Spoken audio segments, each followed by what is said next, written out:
Hello everyone and welcome, my name is Bailey, also known as CringeMcCringle, and welcome back to the channel.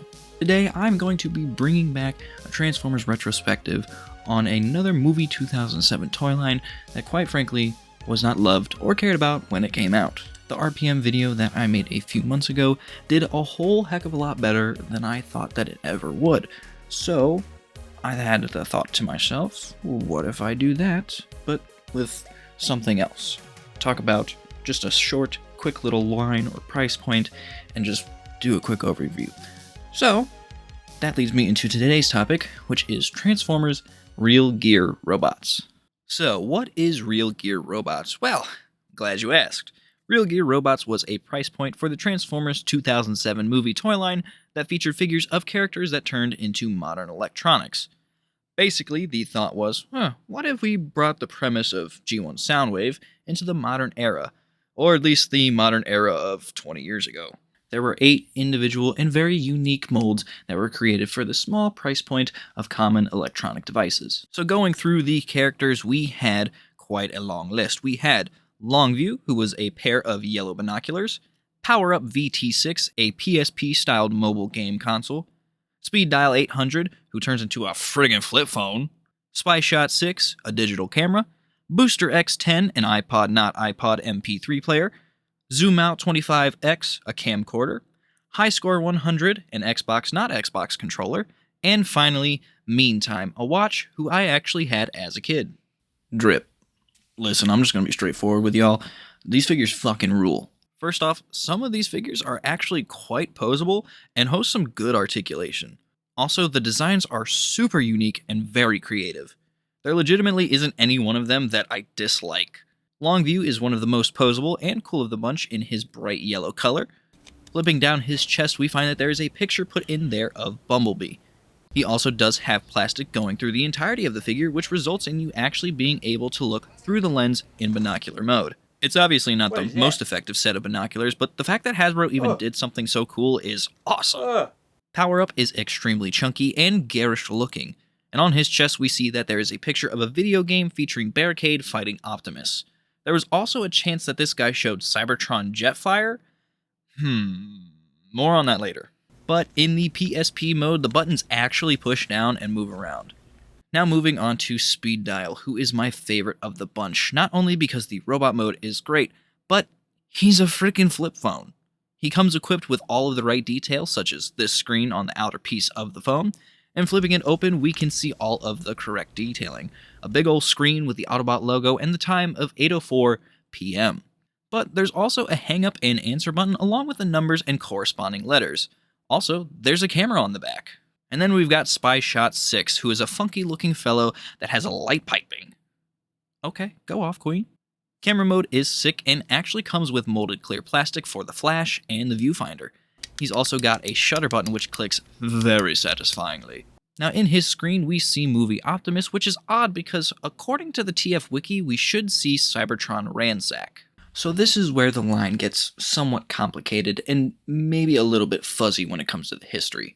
Apparently, this line was originally intended and designed for Transformers Cybertron. And then because of the movie coming out, Hasbro decided that they would kind of push it back and make it a Transformers 2007 release to kind of tie in better with that, which makes sense. And because of this, again, according to the TF Wiki, which I don't know how reliable the information is on it, but according to them, Hasbro basically kept all of their Transformers Cybertron related and adjacent pictures and didn't bother with remaking any of them. But Japan, being the just abundantly cool dudes that they are, decided to actually switch over these pictures and whatnot and make them more movie related because, well, it's a movie line. Makes sense. And again, I genuinely don't know how true this information is because either I lucked out and got all of the Japanese Real Gear robots that have all of the movie stuff, or Hasbro later did a running change and fixed that. I'm not sure. Again, it's the TF Wiki. People kind of can just type in whatever information they want. So maybe that's the case. Maybe it's not. I don't know. Alright, now moving on to Booster X10, which is basically just Laserbeak and the first animal-related figure from this set. The head sculpt is great, and this figure looks awesome in red. He's also got a gun that can be put onto his back because, well, references. And now we have Zoom Out, who has a very odd robot mode that seems to be quite chunky and just a little hindered by the alt mode.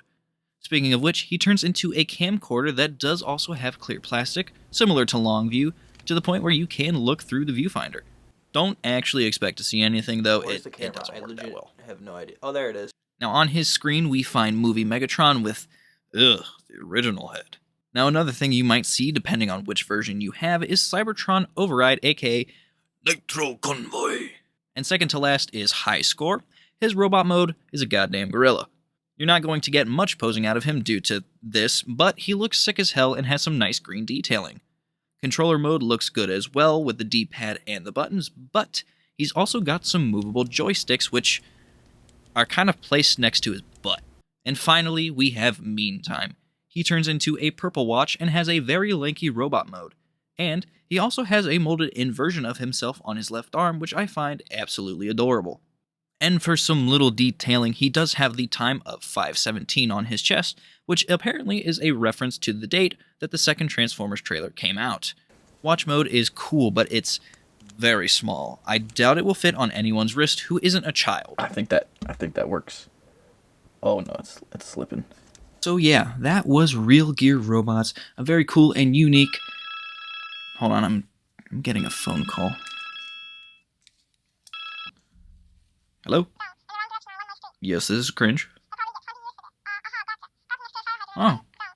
Okay, yeah, I'll make sure to tell the viewers. Cool. Thanks. There's fucking repaints. There were repaints of these figures, and boy, oh boy, have they been a pain in my ass to find over the last 6 years. These guys are extremely rare, so let's talk about who's who again. First off, we've got Nightbeat 7, yes, that is how they saved that trademark, who is a blue repaint of Not Laserbeak. Wiretap V20, a black repaint of Speed Dial, who now has a Decepticon logo in the screen. Hacker X3 is a silver and blue repaint of Power Up, who now has Movie Optimus fighting a blue Swindle drone. Highline 1070, a red repaint of Speed Dial, who now has a Send and Menu button, and this TF Forever screen. That would make a nice tramp stamp. Photon T34, a black repaint of Spy Shot, who apparently suffers from gold plastic syndrome, so I will not be touching him. However, he does have Frenzy on his screen. Next up is Farsight T20, a blue remold of Longview with Ratchet and Optimus on his chest. Midnighter XR4, who is a gray Meantime remold. Double drip. And finally, Twitcher F451. Yeah, that's certainly a name. He is a green remold of High Score, which totally doesn't look like an Xbox controller. Now, other than what I mentioned for the changes, these are all just straight up repaints with no molded-in differences. However, these 6 specifically here are very tough to find. I've only ever seen these once at TFCon Baltimore in 2024, and they were all mint and sealed box, and the person who was selling them across from me was asking $80 each.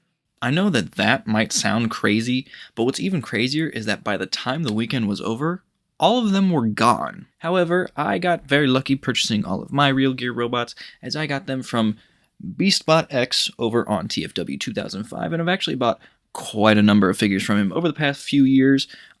He's just a cool dude, so if you want good stuff for cheap, go check out his forum. He's a great guy, sells stuff for cheap.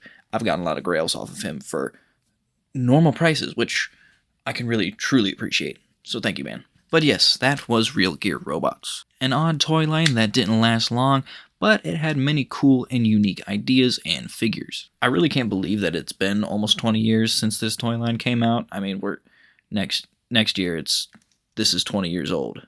That's crazy to think about. And I would love if Hasbro would do something like this again, but I don't see anybody wanting to actually buy an iPhone Transformer or like a smartphone Transformer. This is cool because flip phone and it does stuff. I don't know about a iPhone or a flat screen TV. That doesn't sound very appealing to me. Anyways, I'm going to stop rambling because I know this video's already probably gone on for way too long. So I will see you guys over in the next video review. Take care, bye-bye. Go.